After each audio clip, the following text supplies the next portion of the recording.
Welcome to straight line Tamil channel. இன்னைக்கு நம்ம இந்த வீடியோவில் எஸ்கியூஎல் வந்து தமிழ் வழியாக எப்படி கற்றுக்கலாம் அப்படின்னு பார்க்கலாம் வாங்க. எஸ்கியூஎல் அப்படின்றது ஸ்ட்ரக்சர் கொரி லாங்குவேஜ். இந்த லாங்குவேஜ் தெரிஞ்சதுன்னா உங்களுக்கு என்ன மாதிரியான ஜாப்ஸ் கிடைக்கும் அப்படின்னு சொல்லி பார்க்கலாம். அதுக்கு முன்னாடி நம்ம இந்த வீடியோவில் என்னென்னலாம் கவர் பண்ண போகிறோம் அப்படின்னு சொல்லிடுறேன். எஸ்கியூஎல் நீங்கள் படிச்சீங்கன்னா உங்களுக்கு என்னென்னலாம் ஜாப் கிடைக்கும். அதுக்கப்புறம் பேசிக் திங்ஸ், டேட்டானா என்ன, டேட்டாபேஸ்னா என்ன, டிபிஎம்எஸ்னா என்ன, அதோட காம்பனன்ட்ஸ் என்ன, இதெல்லாம் இந்த வீடியோவில் நம்ம பார்த்துட்டு நெக்ஸ்ட் வீடியோவில் ப்ராக்டிக்கலாக வந்து எப்படி எல்லாமே செய்யலாம் அப்படின்னு சொல்லி பார்க்கலாம்.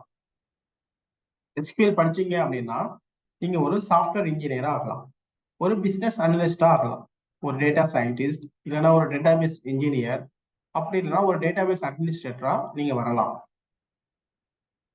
டேட்டானா என்ன அப்படின்னா, டேட்டா அப்படின்றது ஒரு தகவல், ஒரு இன்ஃபர்மேஷன், சரிங்களா? ஒரு கலெக்ஷன் ஆஃப் இன்ஃபர்மேஷன் சேர்ந்தது தான் டேட்டா, சரிங்களா?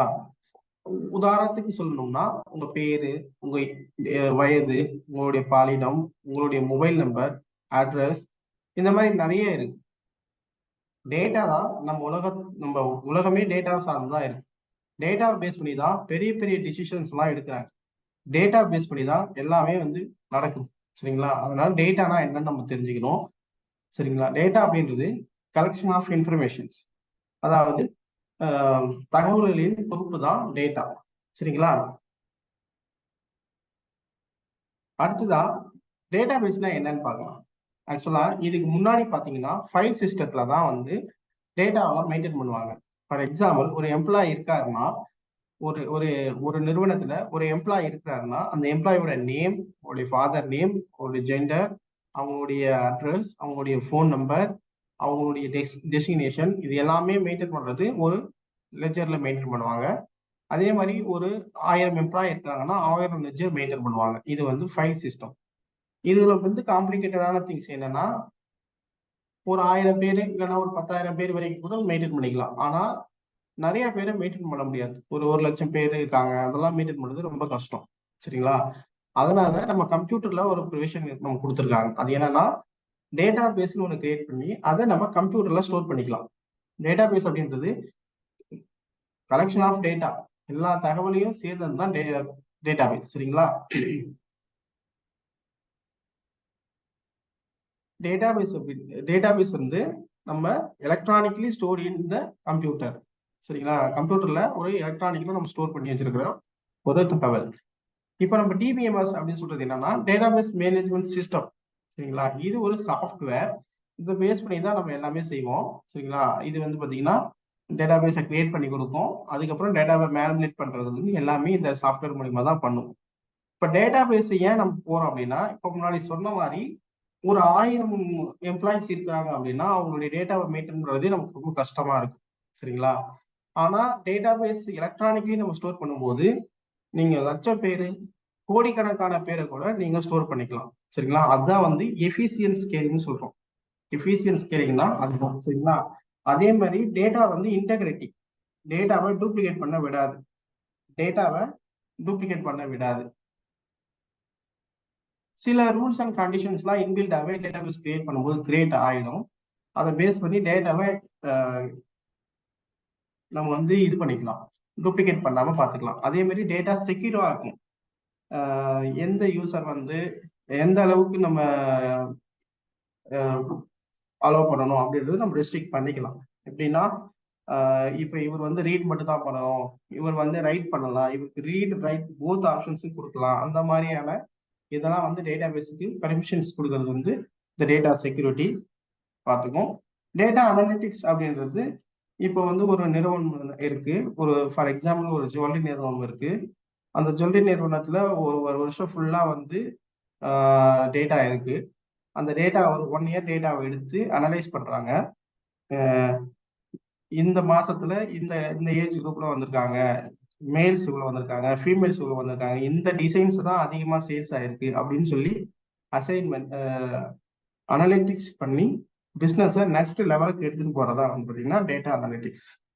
இப்போ டேட்டாபேஸ்னா என்னன்னு தெரிஞ்சிருச்சு. டேட்டாபேஸ் அப்படின்றது நம்ம கம்ப்யூட்டர்ல டேட்டாவை ஸ்டோர் பண்ணி வைக்கிறது. சரிங்களா? அது எத்தனை லட்சமா இருக்கலாம், கோடியா கூட இருக்கலாம். என்னன்னா டேட்டாபேஸோட ஹார்ட்வேர் வந்து நமக்கு வந்து அதுக்கு பெர்ஃபார்ம் பண்ணணும். நீங்க டேட்டாபேஸ் இன்க்ரீஸ் ஆகுதுன்னா அதோட ஹார்ட்வேரும் நமக்கு வந்து சப்போர்ட் பண்ணணும். அந்த அளவுக்கு எஃபிசியன்டான ஹார்ட்வேரும் நம்ம போடணும். சரிங்களா? இப்போ வாங்க டிபிஎம்எஸ் அப்படின்றது என்னன்னு பார்க்கலாம். டிபிஎம்எஸ் அப்படின்றது நான் முன்னாடியே சொன்ன மாதிரி தான். இது ஒரு சாஃப்ட்வேர். இந்த சாஃப்ட்வேர் தான் பார்த்தீங்கன்னா நம்ம டேட்டாபேஸை கிரியேட் பண்ணி அதை மேனேஜ் பண்ணா நமக்கு அலோவ் பண்ணும். சரிங்களா? நம்ம அது என்ன பண்ணலாம், மேனேஜ் பண்ணணும் இந்த சென்ஸ் வந்து பார்த்தீங்கன்னா கிரியேட் பண்ணலாம், ரீட் பண்ணலாம், அப்டேட் பண்ணலாம், டேட்டாவை டெலீட் பண்ணலாம், நம்ம எது வேணாலும் பண்ணலாம், மேனிபுலேட் பண்ணலாம். சரிங்களா? இப்போ வந்து பார்த்தீங்கன்னா டேட்டாபேஸ் வந்து ஒரு சாஃப்ட்வேர்னு சொல்ல பார்த்தீங்களா, அதுதான் வந்து இங்கே கொடுத்துருக்காங்க டிபிஎம்எஸ். டேட்டாபேஸை வந்து ஒரு டெவலப்பரும் பண்ணலாம், ஒரு எண்ட் யூசரும் பண்ணலாம், ஒரு அப்ளிகேஷன் மூலமாவும் நம்ம டேட்டாபேஸ் கூட கம்யூனிகேட் பண்ணலாம். சரிங்களா? இப்போ வந்து டிபிஎம்எஸோட எவால்யூஷன். டிபிஎம்எஸோட எவால்யூஷன்னா ஃபர்ஸ்ட் 1970ல இந்த ஹைரார்கிக்கல் டேட்டாபேஸ் வந்து கண்டுபிடிக்கிறாங்க. இது வந்து பாத்தீங்கன்னா ட்ரீ ஸ்ட்ரக்சர் அப்படின்னு சொல்லிட்டு அந்த மெத்தட்ல இருக்கு. சரிங்களா? பேரண்ட் சைல்டு அந்த ரிலேஷன்ஷிப்ல 2 ஃபைலையும் மேப் பண்ணியிருக்காங்க. அப்படி பண்ணும்போது அது வந்து ரொம்ப காம்ப்ளெக்ஸா இருக்கு, மெயின்டைன் பண்றதுக்கும் காம்ப்ளெக்ஸா இருக்கு, ஹேண்டில் பண்றதுக்கும் ரொம்ப காம்ப்ளெக்ஸா இருக்கு. சரிங்களா? அதுக்கப்புறம் வந்து பாத்தீங்கன்னா நெட்வொர்க் டேட்டாபேஸ் அப்படின்னு சொல்லிட்டு ஒன்று கண்டுபிடிக்கிறாங்க. இந்த நெட்வொர்க் டேட்டாபேஸ் என்னன்னா ஒரு சைல்டு வந்து எவ்வளவு ஒரு சைல்டு வந்து மல்டிபிள் பேரண்ட்ஸ் கூட இருக்கலாம். சரிங்களா? அதே மாதிரி ஒரு பேரண்ட்ஸுக்கு மல்டிபிள் சைல்டாகவும் இருக்கலாம். இதுவுமே ஹைரார்கிக்கல் டேட்டாபேஸ் மாதிரி ரொம்ப காம்ப்ளெக்ஸா இருக்கு, இம்ப்ளிமெண்ட் பண்றதுக்கும் ஹேண்டில் பண்றதுக்கும் ரொம்ப காம்ப்ளெக்ஸா இருக்கு. அதுக்கப்புறம் பார்த்தீங்கன்னா ரிலேஷனல் டேட்டாபேஸ் அப்படின்னு சொல்லிட்டு ஒரு டேட்டாபேஸ் கண்டுபிடிக்கிறாங்க. இந்த டேட்டாபேஸ் வந்து 1980ல இந்த மாடல் வருது. சரிங்களா? இது வந்து பாத்தீங்கன்னா உங்களுக்கு ப்ரொடக்டிவிட்டி இன்க்ரீஸ் பண்ணுது, ஃபிளெக்சிபிலிட்டியாகவும் இருக்குது. சரிங்களா? இது எப்படி ஸ்டோர் பண்றாங்கன்னா டேட்டாவை ஒரு டேபிள் ஃபார்மேட்ல ஸ்டோர் பண்றாங்க. டேட்டாபேஸை வந்து ஒரு டேபிள் ஃபார்மேட்ல ஸ்டோர் பண்றாங்க. ஹைரார்கிக்கல் டேட்டாபேஸ் சொன்னேன் இல்லைங்களா, அதோட வந்து எக்ஸாம்பிள் பார்த்தீங்கன்னா உங்களுக்கு நம்ம விண்டோஸ் ரெஜிஸ்ட்ரியில யூஸ் பண்ற அந்த ரெஜிஸ்ட்ரி அந்த இது இருக்கு இல்லையா, விண்டோஸ்ல ரெஜிஸ்ட்ரி யூஸ் பண்றோம் இல்லையா, அது வந்து ஹைரார்கிக்கல் டேட்டாபேஸா தான் இருக்கு. ரிலேஷனல் டேட்டாபேஸ் வந்து டேபிள் ஃபார்மேட்ல ரோஸ் காலம்ஸ் இருக்கும். அந்த டேட்டா வந்து நம்ம ஸ்டோர் பண்ணி நம்ம ரிட்ரைவ் பண்ணி காமிப்போம். இதுதான் வந்து ரிலேஷனல் டேட்டாபேஸ். நம்ம பார்க்க போற ஃபியூச்சர்ல பார்க்க போற கிளாஸும் இந்த ரிலேஷனல் டேட்டாபேஸ் அதை பேஸ் பண்ணி தான் இருக்கும். ஆப்ஜெக்ட் ஓரியன்டட் டேட்டாபேஸ் அப்படின்றது வந்து 1990ல எமர்ஜ் ஆகுது. இது வந்து நம்மளுடைய டேட்டா எல்லாத்தையுமே வந்து ஆப்ஜெக்டா கிரியேட் பண்ணி அதை யூஸ் பண்றாங்க. அதுக்கப்புறம் பாத்தீங்கன்னா இருக்கிறது நோ எஸ்கியூஎல். எஸ்கியூஎல் அப்படின்றது ஸ்ட்ரக்சர் query லாங்குவேஜ். இந்த நோ எஸ்கியூஎல் அப்படின்றது இதுக்கு அகைன்ஸ்டா இருக்கும். அதாவது ரிலேட்டட் டேபிள்ல இருக்காது, அது வந்து டூப்ளிகேட்டாகவும் இருக்கலாம். அந்த மாதிரி டேட்டா வந்து நிறைய இருக்கு, அதுக்குள்ள நம்ம போகல. நம்ம வந்து வாங்க ரிலேஷனல் டேட்டாபேஸ் என்னன்னு பார்க்கலாம். அதுக்கு முன்னாடி பாத்தீங்கன்னா இந்த எவாலுவேஷன் ஆஃப் டிபிஎம்எஸ் சொன்னீங்களா, இது யாரு கண்டுபிடிச்சாங்க டிபிஎம்எஸ் அப்படின்னா சார்லஸ் பேட்ச்மேன் அப்படின்றவர் வந்து 1964ல கண்டுபிடிக்கிறாரு. அதை தொடர்ந்து 1970ல ஈகர் கோட் வந்து இன்ட்ரோடியூஸ் பண்றாரு. ரிலேஷனல் டேட்டா மாடல இவர் தான் வந்து இன்ட்ரோடியூஸ் பண்ணாரு. அப்புறம் 1974ல ஸ்ட்ரக்சர் query லாங்குவேஜ் கண்டுபிடிக்கிறாங்க. டேட்டாபேஸ் கூட எப்படி கம்யூனிகேட் பண்றது அப்படின்னு சொல்லி, எப்படி இது எந்தெந்த கமாண்ட்லாம் யூஸ் பண்ணி நம்ம பண்றோம் இல்லைங்களா, இப்போ பண்ண போறோம் நெக்ஸ்ட் வீடியோவில் அதெல்லாம் பண்ணுவோம். அந்த ஸ்ட்ரக்சர் query லாங்குவேஜை 1974ல இன்ட்ரோடியூஸ் பண்றாங்க. சரிங்களா? இதோட எவாலுவேஷன் அப்படியே ஆயிட்டே வருது, இப்போ வரைக்கும் நடந்துட்டு தான் இருக்கு. சரிங்களா? இப்போ வரைக்கும் அதோட டெவலப்மெண்ட் போயிட்டு தான் இருக்கு. ஆனா இப்போ வரைக்கும் பார்த்தீங்கன்னா எஸ்கியூஎல் வந்து லீடிங்ல இருக்கு. சரிங்களா? எல்லா இடத்துலையுமே எஸ்கியூஎல் யூஸ் பண்றோம். நம்ம யூஸ் பண்ற ஃபேஸ்புக்காக இருந்தாலும் சரி, அமேசான் ஆன்லைன் காமர்ஸ் சைட்டாக இருந்தாலும் சரி, ஃப்ளிப்கார்ட்டாக இருந்தாலும் சரி, எல்லா இடத்துலையுமே நம்ம வந்து அந்த எஸ்கியூஎல் வந்து நம்ம யூஸ் பண்றோம். ஸோ அது ரொம்ப இம்பார்ட்டன்டான கோர்ஸ். அதுக்கு முன்னாடி நம்ம வந்து டிபிஎம்எஸோட காம்போனன்ட்ஸ் என்னன்னு பார்த்தோம் இந்த வீடியோவில். இப்போ இந்த டேட்டா ஆக்சஸ் லாங்குவேஜ் அப்படின்றது பார்த்தீங்கன்னா எஸ்கியூஎல் தான் ஆக்சஸ் லாங்குவேஜ். எஸ்கியூஎல் தான் வந்து பார்த்தீங்கன்னா டேட்டா ஆக்சஸ் லாங்குவேஜ். சரிங்களா? இந்த டேட்டாபேஸ் என்ஜின் என்ன பண்ணுறோம்னா நம்ம எழுதுற கொரியை ப்ராசஸ் பண்ணி இன்டரப்ட் பண்ணும். ப்ராசஸ்னா அதெல்லாம் சரியா இருக்கா அப்படின்னு சொல்லி பார்த்துட்டு, கொரியெல்லாம் நீங்க ஏதாவது சின்டெக்ஸ் எரர் பண்ணியிருக்குமா அப்படின்னு சொல்லி பார்த்துட்டு அதை வந்து ஆப்டிமைஸ் என்ஜினுக்கு அனுப்பும். அந்த ஆப்டிமைஸ் என்ஜின் என்ன பண்ணும் அப்படின்னா நம்ம அனுப்புறோம் இல்லையா, அந்த கொரியை வந்து எக்ஸிகியூஷன் பிளான்லாம் கிரியேட் பண்ணி கரெக்டா இருக்கா ஒரு பிளான் போட்டு கொரி ப்ராசஸ்க்கு ஒரு என்ஜின் இருக்கு, அங்க அனுப்பிடும். அது வந்து அந்த ரிசல்ட்டை வந்து ப்ரிப்பேர் பண்ணி ப்ரெசென்ட் பண்ணும். சரிங்களா, இதுதான் வந்து பாத்தீங்கன்னா டேட்டா ஆக்சஸ் லாங்குவேஜ். அதுக்கப்புறம் பாத்தீங்கன்னா இருக்கிறது கன்கரன்சி. ஒரு அப்ளிகேஷன்ல இருந்து ஒரு ஒரு ஆண்ட்ராய்டு ஆப் நம்ம யூஸ் பண்றோம்.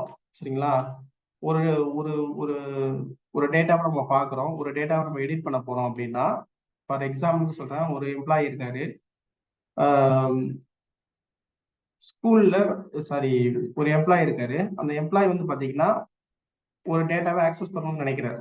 இன்னொரு எம்ப்ளாயும் அதே டேட்டாவை ஆக்சஸ் பண்ணணும்னு நினைக்கிறாரு. இன்னொரு எம்ப்ளாய் அதே டேட்டாவை எடிட் பண்ணணும்னு நினைக்கிறாரு. சரிங்களா, ஒரு ஒரு எம்ப்ளாய் போயிட்டு வியூ பண்ணணும்னு நினைக்கிறாரு, இன்னொரு எம்ப்ளாய் வந்து எடிட் பண்ணணும்னு நினைக்கிறாரு. ஆனா ஃபர்ஸ்ட் வியூ பண்றவர் வியூ பண்ணிடுறாரு. சரிங்களா, பண்ணிட்டு இருக்காரு, அந்த ரெக்கார்டை ஃபெச் பண்ணி ரிவ்யூ பண்ணிட்டு இருக்காரு. இன்னொருத்தர் எடிட் பண்ண ட்ரை பண்றாரு, பட் அவர் வந்து பாத்தீங்கன்னா எடிட் ஆகாது. ஏன்னா அது லாக்கிங் மெக்கானிசம் மூலயமா அது கண்ட்ரோல் பண்ணிருப்பாங்க. அவர் வியூ பண்ணி முடிச்சு அதை க்ளோஸ் பண்ண பிறகுதான் அந்த அப்டேஷனே நடக்கும். அதுக்கப்புறம் திருப்பி அவர் பார்த்தாருன்னா அந்த டேட்டா மாறி இருக்கு. சரிங்களா, அது வந்து கன்கரன்சியை மெயின்டைன் பண்ணுவாங்க. டேட்டாவோட இன்டெகிரிட்டியை வந்து அவங்க வந்து லாக்கிங் மெக்கானிசம் மூலியமா அதை கண்ட்ரோல் பண்ணிருப்பாங்க. அதுக்கு பேர் தான் வந்து கன்கரன்சி. டேட்டா டெஃபினிஷன் லாங்குவேஜ் அப்படின்றது பாத்தீங்கன்னா நம்ம கிரியேட் பண்றோம் இல்லையா, ஸ்ட்ரக்சர் கிரியேட் பண்றோம் இல்லையா. ஸ்ட்ரக்சர் மீன்ஸ் நான் சொல்றது வந்து டேட்டாபேஸ் கிரியேட் பண்றது, டேட்டாபேஸ் ஆல்டர் பண்றது, டிரா பண்றது, இது எல்லாமே வந்து பாத்தீங்கன்னா நம்ம இந்த டிஎல்எல் கமாண்ட்ஸ்குள்ள தான் வரும்.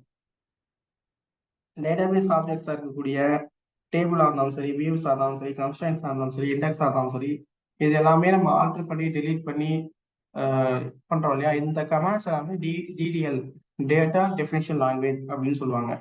அடுத்ததான் நம்ம பார்க்க போகிறது டேட்டா மேனிபுலேஷன் லாங்குவேஜ். இந்த மேனிபுலேஷன் லாங்குவேஜ்ல தான் டேட்டாவை நம்ம எப்படி இன்சர்ட் பண்றது, எப்படி அப்டேட் பண்றது, எப்படி வந்து டெலீட் பண்றது, எப்படி செலக்ட் கொரி எழுதுறது, இது எல்லாமே வந்து பார்த்தீங்கன்னா டேட்டா மேனிபுலேஷன் லாங்குவேஜ். இந்த கமாண்ட்ஸ் எல்லாமே வந்துடும். இதெல்லாம் லேட்டர் வீடியோவில் நம்ம இந்த கமாண்ட்ஸ் எல்லாமே பார்ப்போம். அடுத்ததான் இருக்கிறது ஸ்டோரேஜ். ஸ்டோரேஜ் அப்படின்றது பார்த்தீங்கன்னா டேட்டாபேஸ் வந்து டேட்டாபேஸ் என்ஜின் இருக்கு. டேட்டாபேஸ் என்ஜின் வந்து ஸ்டோரேஜ் என்ஜின் கூட கம்யூனிகேட் பண்ணி டேட்டாபேஸை எப்படி வந்து ஓவராலா ஆப்டிமைஸ் பண்ணி ஃபங்க்ஷன் பண்ண முடியும் அப்படின்ற வேலையை தான் இந்த டேட்டாபேஸ் என்ஜினும் இந்த ஸ்டோரேஜ் என்ஜினும் பார்த்துக்கணும். சரிங்களா, அடுத்து பார்த்தீங்கன்னா யூசர் இன்டர்ஃபேஸ். யூசர் இன்டர்ஃபேஸ் அப்படின்றது நான் சொன்னீங்களா, டிபிஎம்எஸ் அப்படின்றது ஒரு சாஃப்ட்வேர். அந்த சாஃப்ட்வேர் மூலிமா நம்ம டேட்டாபேஸை கம்யூனிகேட் பண்ண போறோம். அந்த எப்படி கம்யூனிகேட் பண்ண போறோம், கமாண்ட் லைன்லயும் பண்ணலாம், கிராஃபிக்கல் யூசர் இன்டர்ஃபேஸ்லயும் பண்ணலாம், இல்லைன்னா ஏதாவது ஒரு அப்ளிகேஷன், இட் மீன்ஸ் விண்டோஸ் அப்ளிகேஷனாவோ, வெப் அப்ளிகேஷனாவோ, இல்லைன்னா வந்து மொபைல் அப்ளிகேஷனாவோ, எது மூலியமானாலும் நம்ம அந்த டேட்டாபேஸை ஆக்சஸ் பண்ணிக்கலாம். சரிங்களா, யூசர் பாலிசிஸ் அப்படின்றது என்னன்னு பாத்தீங்கன்னா இன்டர்னலாவே பாத்தீங்கன்னா டேட்டாபேஸ் வந்து ஒரு செக்யூரிட்டி பாலிசிஸ் வச்சிருப்பாங்க. பெர்மிஷன்ஸ், ரோல்ஸ், ப்ரிவிலேஜ்னு சொல்லுவாங்க. இது எல்லாமே வந்து இந்த யூசர் பாலிசிஸ்குள்ள வந்துடும். சரிங்களா, இதை வந்து இந்த யார் வந்து பார்க்கணும், யாருக்கு வந்து பர்மிஷன் கொடுக்கணும், எந்த யூசர் வந்து பர்மிஷனுக்கு வந்து எந்த யூசருக்கு வந்து இந்த ரைட் ஆப்ரேஷன் கொடுக்கணும், டெலிட் ஆப்ரேஷன் கொடுக்கணும், இது எல்லாமே வந்து பாத்தீங்கன்னா நம்ம ஃபிக்ஸ் பண்ணிக்கலாம் யூசர் பாலிசிஸ்ல. சரிங்களா, அடுத்ததா இருக்கிறது இண்டெக்ஸிங். இப்போ ஒரு 10 லட்சம் ரெக்கார்டு இருக்குது அப்படின்னா அதை கொஞ்சம் ஃபெச் பண்ணி ஒரு டேட்டாவை நான் வந்து செலக்ட் பண்ண போறோம் அப்படின்னா அதை ஃபெச் பண்ணி கொண்டு வரதுக்கு லேட் ஆகும். சப்போஸ் நான் அந்த டேபிளுக்கு இண்டெக்ஸ் கிரியேட் பண்ணியிருந்தேன், அப்படி இல்லைன்னா வந்து பிரைமரி கீ செட் பண்ணியிருந்தேன் அப்படின்னா எனக்கு அது வந்து ரொம்ப ஃபாஸ்டா கொண்டு வந்துடும். சரிங்களா, அதுக்கு இண்டெக்ஸ் அப்படின்றது டிபிஎம் காம்போனன்ட்ஸ்ல அவங்க இன்பில்டாவே கொடுக்குறாங்க. சரிங்களா, நெக்ஸ்ட் வந்து பாத்தீங்கன்னா ரிலேஷனல் டேட்டாபேஸ் மேனேஜ்மெண்ட் சிஸ்டம். இது வந்து பாத்தீங்கன்னா 1980s தான் இது வந்து எமர்ஜ் ஆகுது. இது வந்து ஓவராலாவே பாத்தீங்கன்னா வேர்ல்ட் லெவல்ல எல்லா என்டர்பிரைசஸும் இந்த ரிலேஷனல் டேட்டாபேஸ் மேனேஜ்மெண்ட் சிஸ்டம் தான் இதை யூஸ் பண்றாங்க. இதோட பர்பஸ் என்ன பாத்தீங்கன்னா, இதோட மெயின் இது என்னன்னு பாத்தீங்கன்னா ப்ரொடக்டிவிட்டி இன்க்ரீஸ் பண்ணும், ஃபிளெக்சிபிலிட்டியா இருக்கும், அதே மாதிரி உங்களுக்கு காம்பேட்டபிலிட்டியாவும் இருக்கும். சரிங்களா, இது வந்து இன்ட்ரோடியூஸ் பண்ணது வந்து இஎஃப் கோட் வந்து இன்ட்ரோடியூஸ் பண்றாரு. 1970 இந்த மாடலை கொண்டு வராரு. அதுக்கு அதுக்கப்புறம் தான் எமர்ஜ் ஆகி 1980 வருது.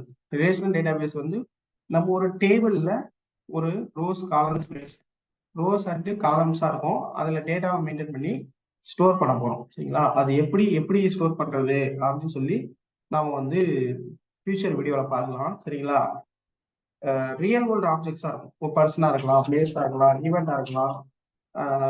எதுவானாலும் நம்ம கனெக்ட் பண்ணி அதை நம்ம ஸ்டோர் பண்ணிக்கலாம். ஒன்றுத்துக்கு ஒன்று தொடர்பு இருக்கும். ரிலேஷனல் டேட்டாபேஸ்னா ஒரு டேபிளுக்கும் இன்னொரு டேபிளுக்கும் ஏதாவது ஒரு லிங்க் இருந்துகிட்டே இருக்கும். சரிங்களா? ஏதாவது ஒரு தொடர்பு இருந்துகிட்டே இருக்கும். அதுதான் வந்து ரிலேஷனல் டேட்டாபேஸ் மேனேஜ்மெண்ட் சிஸ்டம். ஃபேமஸா நம்ம யூஸ் பண்றது பார்த்தீங்கன்னா மைக்ரோசாஃப்ட் எஸ்கியூஎல் சர்வர் வந்து பார்த்தீங்கன்னா அவங்க இப்போ ரீசன்ட் விட்டுருக்காங்க. நல்லா எஃபெக்டிவா இருக்கும். Large amount of volumes of டேட்டாலாம் வந்து பார்த்தீங்கன்னா நம்ம இதில் வந்து யூஸ் பண்ணிக்கலாம். அதே மாதிரி MySQL வந்து ஓப்பன் சோர்ஸ். அந்த ஓப்பன் சோர்ஸ் மேனேஜ்மெண்ட் சிஸ்டம் பார்த்தீங்கன்னா பக்காவா போயிட்டு இருக்கு. அதுவும் நல்லா இருக்கும். நம்ம அதுவும் வந்து கத்துக்கலாம், ஒன்றும் பிரச்சனை இல்லை. அப்புறம் ஆரக்கிள் இருக்கு, MongoDB. நான் இப்போ சொன்னதெல்லாம் உங்களுக்கு புரிஞ்சிருக்கும்னு நினைக்கிறேன்.